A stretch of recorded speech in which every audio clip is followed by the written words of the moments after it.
Lost at Night. The town of Ridgewood, nestled deep in the Appalachian Mountains, was a quiet and unassuming place, known mostly for its beautiful autumns and the thick mist that rolled in every evening.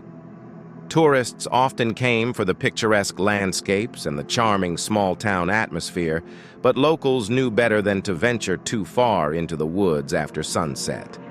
There were stories, passed down through generations, of those who had wandered off the beaten path and never returned. Most dismissed these tales as old wives' fables, but the more superstitious among the townsfolk spoke in hushed tones about the forest and what lurked within it. Mara had always loved the sense of mystery that clung to Ridgewood. As a journalist for a regional magazine, she had covered everything from local festivals to ghost stories, but none had captured her imagination quite like the legend of the Lost at Night. She decided it was time to write the definitive piece on the subject, to dig deeper than anyone before her and uncover the truth. Her friends warned her to be careful, but Mara, confident and driven, brushed aside their concerns. It was a crisp October evening when Mara set out with her notebook, recorder, and camera. She had arranged to meet with an old woman named Eliza, reputed to be the town's historian and keeper of its darkest secrets. Eliza lived alone in a cottage at the edge of the forest, a place that seemed to exist outside of time. The moon hung low in the sky, casting an eerie glow on the winding path that led to Eliza's home. "You're brave, coming here at this hour," Eliza said as she opened the door, her eyes sharp and piercing despite her advanced years. She led Mara inside, where the air was thick with the scent of burning sage and old books. "I want to know about the Lost at Night," Mara said, settling into an armchair. "The real story?" Eliza's expression grew serious. "It's not just a story, child. It's a warning. The forest has a way of swallowing people whole, especially those who venture in after dark." Mara listened intently as Eliza recounted the tale of a group of settlers who had vanished without a trace centuries ago, and of others who had followed in their footsteps, lured by strange lights and whispers. Some said it was the work of spirits. Others believed in more sinister forces. "Whatever it is, it preys on the lost and the curious," Eliza warned. "Once you're in its grasp, there's no escape."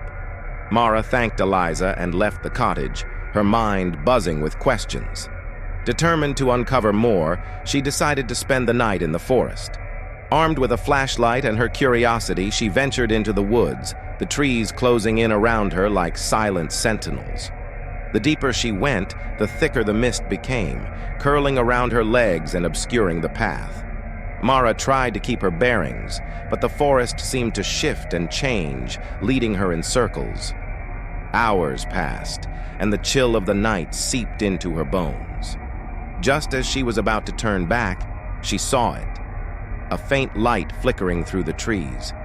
Driven by a mix of fear and fascination, Mara followed the light, her footsteps barely making a sound on the moss-covered ground. As she drew closer, she heard voices, soft and melodic, calling her name.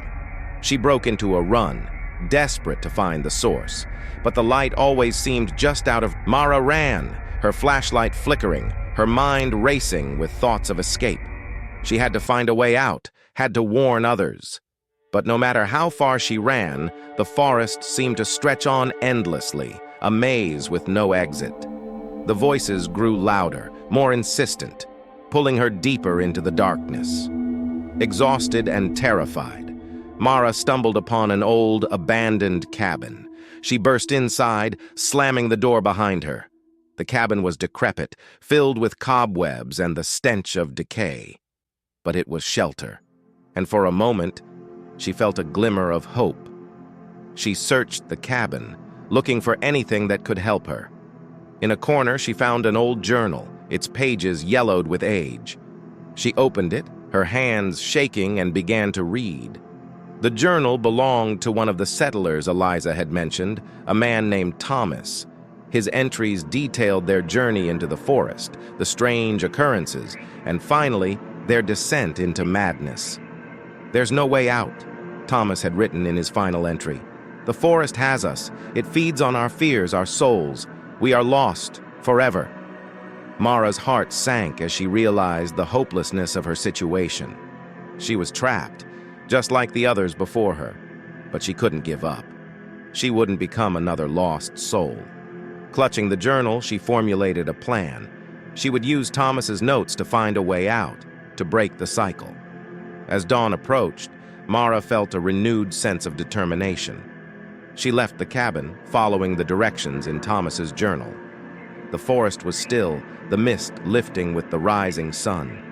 She walked for hours, her surroundings slowly becoming more familiar. Just as she thought she might make it, she saw the figure again, blocking her path. "You can't leave," the guardian said, his voice like ice. Mara stood her ground, her fear replaced by anger. "I will leave. You won't keep me here." The guardian laughed, a sound that echoed through the trees. "Many have tried. All have failed." Drawing on every ounce of strength, Mara stepped forward, the journal clutched in her hand like a talisman. "Not this time." The guardian's eyes narrowed, and for a moment Mara thought he might attack, but then he vanished, leaving only a whisper in the wind. "You will be back." With the path clear, Mara ran, her heart pounding. The edge of the forest came into view, and she burst out into the open, gasping for breath. She had done it. She was free. Back in Ridgewood, Mara's ordeal became the stuff of legend. She wrote her article detailing her experience, but she knew that the forest's grip still lingered. The town continued to warn its children, to keep the old stories alive. And Mara, despite her newfound fame, couldn't shake the feeling that the forest was watching, waiting for the day she might venture too far once more. In the end, some mysteries are best left unsolved, and some paths, however tempting, are best left untraveled. Mara learned this the hard way, but her story served as a reminder to others. Ridgewood's forest held its secrets close, and those who dared to seek them out risked becoming part of its dark, eternal tale. Years later, Mara moved away from Ridgewood, but the memories of that night never left her. She often found herself looking over her shoulder, expecting to see the guardian's fiery eyes.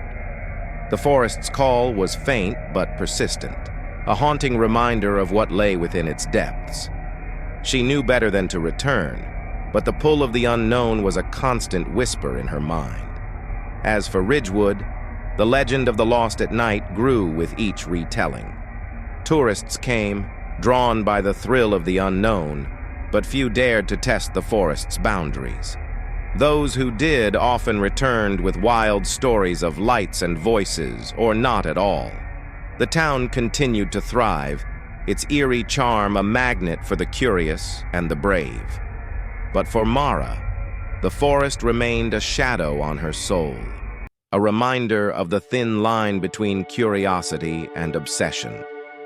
She had faced the darkness and survived, but the cost was a piece of her spirit, forever entwined with the forest's secrets. And so, she lived with the knowledge that some doors, once opened, can never truly be closed, and some nights, however bright, will always hold the promise of shadows.